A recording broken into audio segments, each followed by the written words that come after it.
Hello everyone. Thank you for continuing watching this saga of the Diamond War mystery. I've run into the first place where the spring sits in here. And I'm going to take that plate off.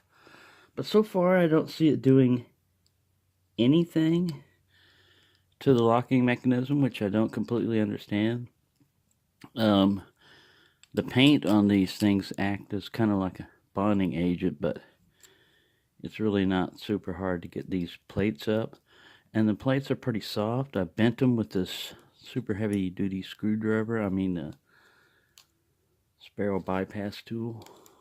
It's not really sparrows, but in my fantasy world they took them up and adopted it. I don't even know what kind of... This is Allied screwdriver, some El Cheapo I've had for a while. Alright, I'm prying this plate up. And like I said, I don't see it doing anything. But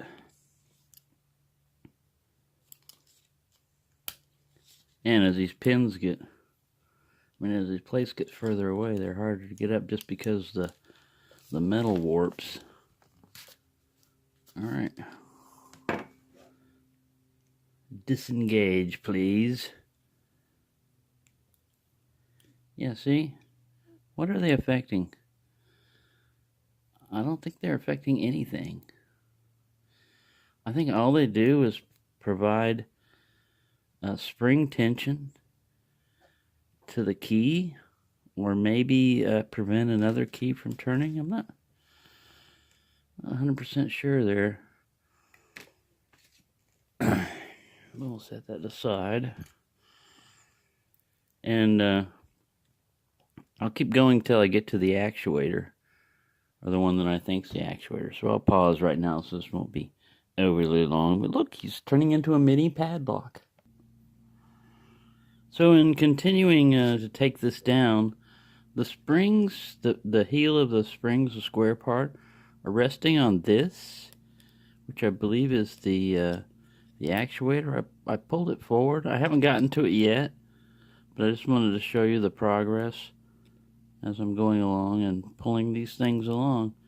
There's something like this thing that's getting exposed, which looks like it's connected to, I believe that's the actuator down there. But we'll see. We're getting there. Alright, so now we come down to the actual locking mechanism, and it's this thing. When this is pulled back, it allows the shackle to come up. There's just a slight, circular cut around the shackle, and this thing here holds it in place. Your key turns with the bitting facing down, turning this way. So all those other little springs and everything are just to get in the way and confuse you, I guess. So somehow you've got to get in here. You would probably need more of a hook type of tool that has the dimension to get right in there and push against this. And this spring is strong. I don't know why those other little metal springs back there in the background, I don't know why the base of them sit here and get in the way. It's just to confuse you, I think, because this, as you can see, it's not completely aligned. It's having a hard time staying in there because it's slipping from the laminate. But that's what it is. I'm going to pull that off next, and we'll look at it. So here's the whole locking mechanism, basically. It's contained within these two plates and this spring. Once this lever is pulled down, I can't take it completely apart because this, I'd have to take the rivets off of here. I don't know how they actually did that. They probably peened this over once they were finished assembling it. But yeah, when this thing pulls back, it allows the shackle to clear. and it can go up. In this case, it's going down because of gravity.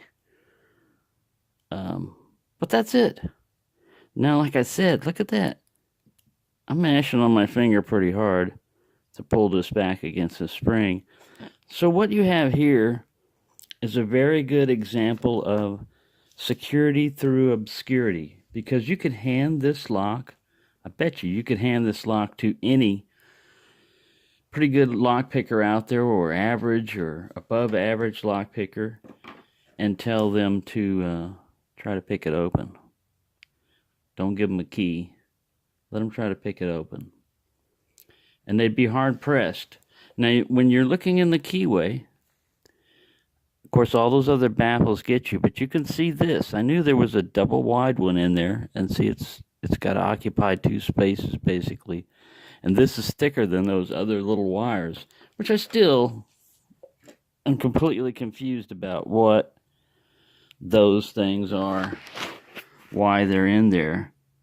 You know, I mean, if you want to save money, which they usually do, this is an extra step and an extra piece of material that I'm sure the designer had a reason, you know, for doing that. Maybe this thing's got enough tension. I think you could do that without all that other crap. You could just put these 2 in here and make the rest like warded, you know, keys. But then sometimes they do that just to fool people, to make you think it's a regular key. Anyways, it's a pretty cool little design. I'm glad I sacrificed it for the sake of knowledge, you know, because now I know what's in there. I'm not necessarily going to be able to... I'll have a better chance of coming up with something to get one of these, but with them being different sizes, you know, like smaller ones and bigger ones and everything, you would have to probably have a specialized tool for each different size, or come up with something, some way of hooking this lever and pulling him down. Anyways, that's what's inside. That's what it is. And I want to thank you for watching this little saga and being with me on this little knowledge journey, because I learned something from it. I learned never judge a little Chinese lock by its cover.